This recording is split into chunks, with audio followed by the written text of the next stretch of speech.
Trade experts sometimes ruefully remark, "We are the dog that caught the car." For years we moaned and complained that no one was taking an interest in our work, that trade was a wonky, technocratic field of interest only to nerds and a handful of civil society groups who hated it. Then, through President Trump, the Brexit debate, and the re-emergence of geopolitical tensions and the ensuing trade wars, we rediscovered what it looks like when politicians kick your job into the headlines. It hurt. Badly. It turns out the only thing worse than being ignored by the world is being noticed by charlatans. Politicians best tell lies and half-truths when reality is confusing or counterintuitive, where common sense suggests the world faces one way when it actually faces another. This is not a phenomenon unique to trade. When discussing the national budget, politicians calling for cuts love nothing more than to liken the government to a family that must live within its means.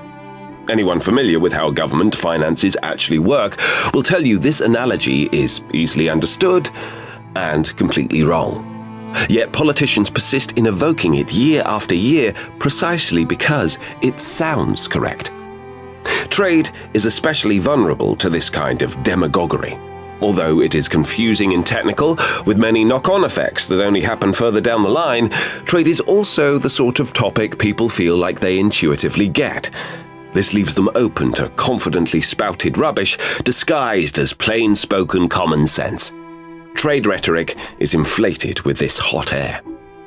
Politicians offer up the intuitive upsides of a policy choice, but obscure its less obvious downsides.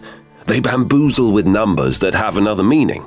So while tariffs feel like they are taxes on foreign producers, they are actually also taxes on local buyers. Shutting out foreign products or workers may feel like it will create jobs, but it can actually kill productivity, growth, and innovation. You might think scrapping a 10% tariff would lower supermarket shelf prices by 10%, but it will hardly alter them at all. Over and over again, the natural and intuitive assumption is wrong. Politicians are relentless in exploiting this counterintuitiveness, mining trade policy for cheap applause lines and populist prescriptions that appear to have no losers. They make grand promises of free national transformations. Every generation breeds a new firebrand who comes up with the idea that keeping out foreign goods will boost local factories or limiting immigration will increase employment.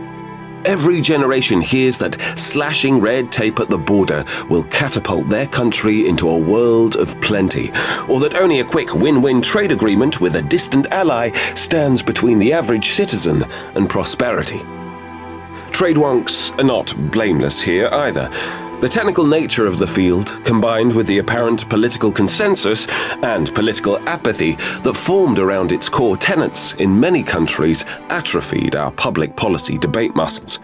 With some phenomenal exceptions, we lost, or never developed, the art of condensing complexity into punchy soundbites, brawling on a debate show, or crafting an accessible analogy that resonates. We were unprepared for the bullshit tsunami and found ourselves unable to help lift the public discourse out of its foul waters.